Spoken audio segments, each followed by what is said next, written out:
Hello everyone, this is Sebastian McMahon from IA Financial Group, and I'm back with the weekly economic review for the week ending August 16, 2024. So the summer is, we're approaching the back to school day for all the parents out there. Just maybe some housekeeping before I get started here. We'll be off again next week, so the next edition of the review will be on August 30th. So there will be no economic review on August 23rd. So the question we ask here is, did anyone order volatility? We've had quite a ride since the last edition of this review here. We've had a doom scenario for the Japanese equities, down 20% in 3 days. Now we've clawed back pretty much all of those 20% losses. The S&P 500 also had a sharp pullback. Now we're at 2% from the all-time high. Nasdaq, similar story, we're just 5% from the all-time highs. So what happened? So we'll discuss that in a few minutes, but the macro background is very important. The liquidity backdrop is very important. The fact that it's August, and in August liquidity tends to be low, and when you have surprises, you can have outsized movements. For any students of history here, go back to August 2015, when there was a surprise devaluation of the yuan from China, caused lots of pain in the markets in the short run, but in the end didn't really have any economic consequences at all. So August is a peculiar month. So if we look at the markets on the week, we just had the strongest week of the year, and in the past few years for the S&P 500, we had 5% return for the Nasdaq this week. This is not a typo. 3.3 for the TSX. If you look at the year-to-date column, looks pretty much exactly the same as when we were talking in June and July. So we're back to where we were, close to 20% in the US, 12% for the TSX, 10% for emerging markets. So, about the volatility, but the markets seem to have changed its mind over the last week or so.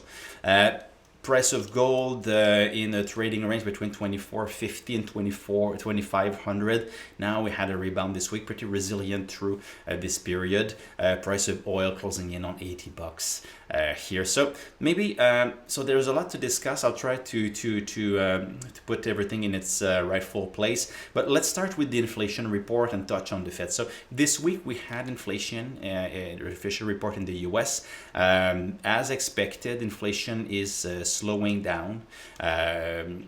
We think that this report gives a green light for a Fed cut in September. We weren't sure that we would have a Fed rate cut in September. Markets were really thinking that we would have even more than 25 basis points of cuts. And I think this is still this morning. This is still what is priced into the markets. We tend to disagree. We don't think that the U.S. Needs the Fed to hit the panic button here. It looks like it's time to start cutting for sure. So we agree with that. We might have 3 cuts by the end of the year, one at each remaining meeting that we have starting on September 18. But the fear that the U.S. is about to fall into a recession, we think is way overblown. When you look at the labor market, you're seeing a labor market that's normalizing. The job openings are still 1.4 million higher than the number of unemployed in the U.S. And this gap is closing, which is totally normal. When you look at the quits rate, it's still in line with what we had pre-COVID, which was rather elevated on a historical basis. So this is an economy and a labor market that is normalizing. It's not an economy that is going down the drain. And in fact, if you have slow inflation and we had a positive surprise on retail sales, if we have some more of this combination, it looks even more like a Goldilocks kind of situation where the Fed can start cutting. The U.S. economy is doing well, and usually markets tend to perform quite well in Goldilocks environments. So this is what we have here for the US. Before going into the liquidity in the markets, where we have a not so positive story on the economic side is in China. And on the charts that you have here, China is, of course, one of the most important economies in the world, because it's still the country that adds the most to growth every single year. So the pillars of economic growth, China still ranks number one. But now the economic malaise that we're seeing is deepening. So two charts on the left, you have the blue line, which is the global economic cycle, which is proxied here by the global manufacturing PMI, and the red line is China's credit impulse, and it's a credit to households, businesses, and also from the government. And as you can see here in this chart, these goes in cycles, and China's economic, fiscal and credit impulse tend to be leading the global economic cycle. So usually when you have a contraction, this is followed by a boom, which helps the global economy. And at some point, reining in the credit impulse, the global economy slows down, and on we go. But recently, as you can see, the credit impulse has been like timid. It's been shy of going all the way, and the Chinese government is in a phase of deleveraging here. So it's holding back on stimulus to avoid excesses, and this is creating some problems. And China, of course, had done a few fiscal stimulus measures recently, but I think it's getting pretty much consensus that it will need to do more to make sure that it doesn't fall into a rut. And falling into a rut means that now we're starting to see fixed asset investments slowing. We're seeing investments in infrastructure slowing. We're seeing industrial production slowing. But most importantly, chart on the right, the housing sector is really hurting. In this chart on the right, you're seeing the year-over-year change in housing prices. So primary market, so new houses, and secondary market, so resale. You can see housing prices are falling, and the fall is accelerating right now. And in China, just like in other countries in the world, but especially in China, a lot of household wealth is linked to the value of the house. So if you have the value of the house falling, that leads to less consumer confidence, less consumer spending, more savings, and that brings a deflationary environment, which is hard to get out of. Similar to what Japan experienced when it was post the 1980s boom in the early 1990s. Something like this happened in Japan, and also they had demography that was contracting, and this is exactly what we're seeing in China too. Total population is falling. Total working age population has been falling for a few years now. So it's dangerous looking at China. You could have an economic malaise that could lead to a deflationary spiral over there. So there's some sense of urgency now from the Chinese government to act with some more targeted fiscal stimulus. So this is part of the background. So we're seeing good things in the US. At least we're confident that the US can avoid a recession. But China now would be more of our concern here for the macro landscape.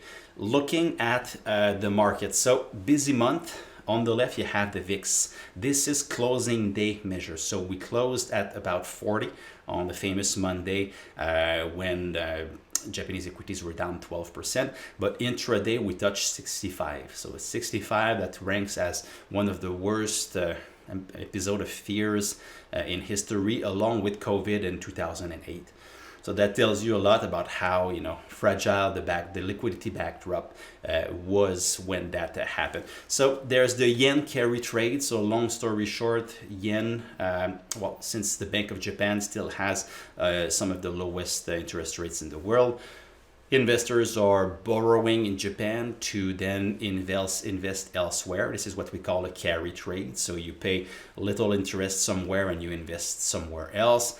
And with the Bank of Japan starting to hike rates to normalize monetary policy. At some point, this had to unwind, and when things start to unwind, sometimes they unwind pretty quickly. So there was that, and also you had the scare that maybe the U.S. economy was faltering because of the latest labor report that was much lower than expected. So perfect storm, and boom, you had just this. On the right, I think the signal from the fixed income market is even more interesting because you have two lines here. The blue line is the 12-month forward 3-month rates. So markets, you can buy contracts on where you think the 3-month rate will be in 12 months. And the gray line is the 10-year rate. So as you can see over the course of the year, and it was the same in 2023, both lines pretty much moved accordingly. So market was, of course, trying to guess where was the terminal rate and how quickly would the Fed have to move to get the economy there to achieve a soft landing.